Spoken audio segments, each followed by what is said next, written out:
नन्हा पिकासो। तारिक बिल्कुल अपनी माँ पर गया था। किसी का दुख उससे देखा नहीं जाता था। एक दिन की बात है कि वह स्कूल जा रहा था।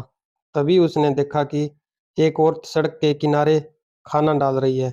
आंटी, यह सब आप यहाँ क्यों फेंक रही है? तारिक ने उनसे पूछा।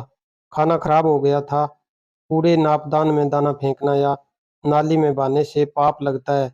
सो बेटे, यहाँ डाल दिया है ताकि कोई कुत्ता या गाय खा लेगी। मगर आंटी, सड़ा खाना खाकर अगर कुत्ते या गाय की तबीयत खराब हो गई तो उन्हें डॉक्टर के पास कौन ले जाएगा?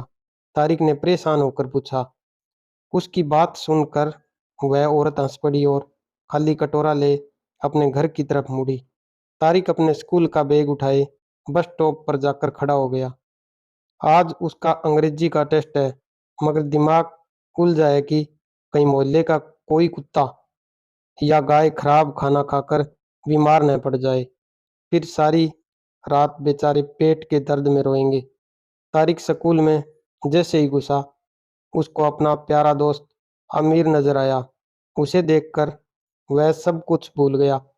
आमिर का बायां पैर दाहिने पैर से कुछ छोटा था, जिसके कारण वह लंगड़ा कर चलता था।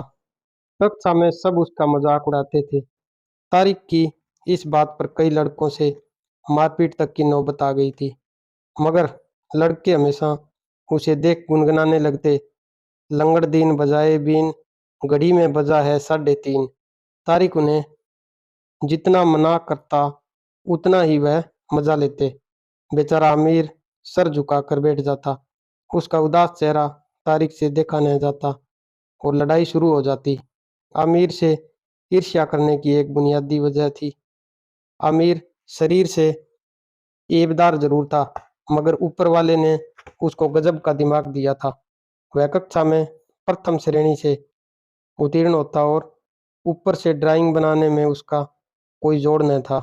उसकी तारीफ टीचरों के मुंह से सुन अपने को अमीर की तरह बनाने की जगह सब उसके इकलौते ऐब को लेकर चिढ़ाते और मजा लेकर अपनी खिसियाहट कम करते थे। यह बात आमिर और तारिक दोनों जानते थे। तो भी तारिक को आमिर की तरह हर बात मुस्कुराकर भुला देना पसंद नहीं था। आमिर उल्टा तारिक को समझाता था। मेरे दोस्त, तुम बेकार में परेशान होते हो। वे सब गलत थोड़ी कहते हैं। मैं लंगड़ा हूं तो हूं। खुदा ने मुझे ऐसा ही पैदा किया है तो मैं क्या करूं? मुझे खुदा से कोई शिकायत नहीं है, बल्कि मैं उसका शुक्र अदा करता हूं कि उसने मुझे दूसरी दौलत दी है। तारिक उसकी बात सुनकर चुप रहता। यह सच था कि आमिर को जाने कितनी बार चित्र प्रतियोगिता में पुरस्कार मिले थे।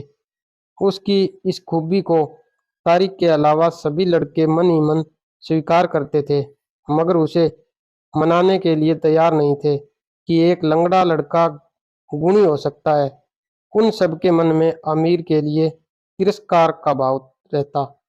यह उनका बचपना था या लापरवाही? तारिक की अम्मी का कहना था कि यह सब गलत तालीम व परवरिश का असर है जो माँ बाप अपने बच्चों को देते हैं। उनके दिल में दूसरों के लिए प्यार और मजबूरों के लिए हमदर्दी का जज्बा नहीं भरते हैं। इसलिए बच्चे ऐसे मजाक करते हैं जो उन्हें नहीं करने चाहिए। एक दिन की बात है कि स्कूल के एक कमरे में आग लग गई। शॉर्ट सर्किट की वजह से धुआं भी भर गया। लड़के तेजी से बाहर भागे। तारिक भी अपना बस्ता उठाकर फील्ड की तरफ तेजी से भागा। कुछ पल बाद उसे ख्याल आया कि आमिर कहीं नजर नहीं आ रहा है। बिना कुछ सोचे समझे वह किसी पागल की तरफ दौड़ता हुआ क्लासरूम में दाखिल हुआ। आमिर बेहोश पड़ा था। उसका पैर डेस्क में फंसा था और एक भारी बेंच उसकी कमर पर गिरी हुई थी। शायद उसको हटाने की कोशिश में धुएं ने उसको बेहोश कर दिया था। तारिक की आंखों और सीने में तेज जलन शुरू हो गई थी।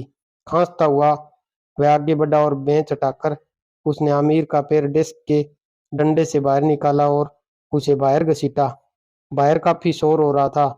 तारिक को लगा कि वह बेहोश होने वाला है। उसका सर तेजी से घूम रहा था। प्रिंसिपल के कहने पर चपरासी और चौकीदार क्लासरूम में दाखिल हुए, मगर तब तक वह आमिर को बाहर घसीट लाया था। कमरे में आग लगी हुई थी।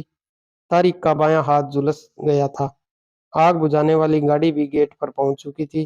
तारिक और आमिर का फर्स्ट एड हो रहा था।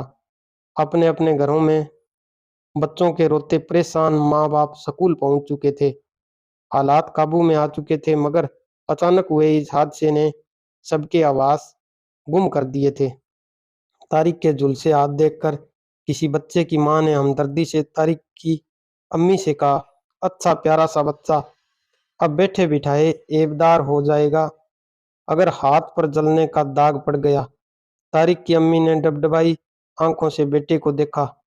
तारिक ने माँ का चेहरा देखा और मुस्कुरा कर बोला, आंटी, बदन में ऐब होना कोई अर्थ नहीं रखता, बस दिमाग व दिल में ऐब नहीं होना चाहिए। मैंने अपने पक्के दोस्त को बचाया है। दाग अगर पड़ गया तो दोस्ती की यादगार रहेगी।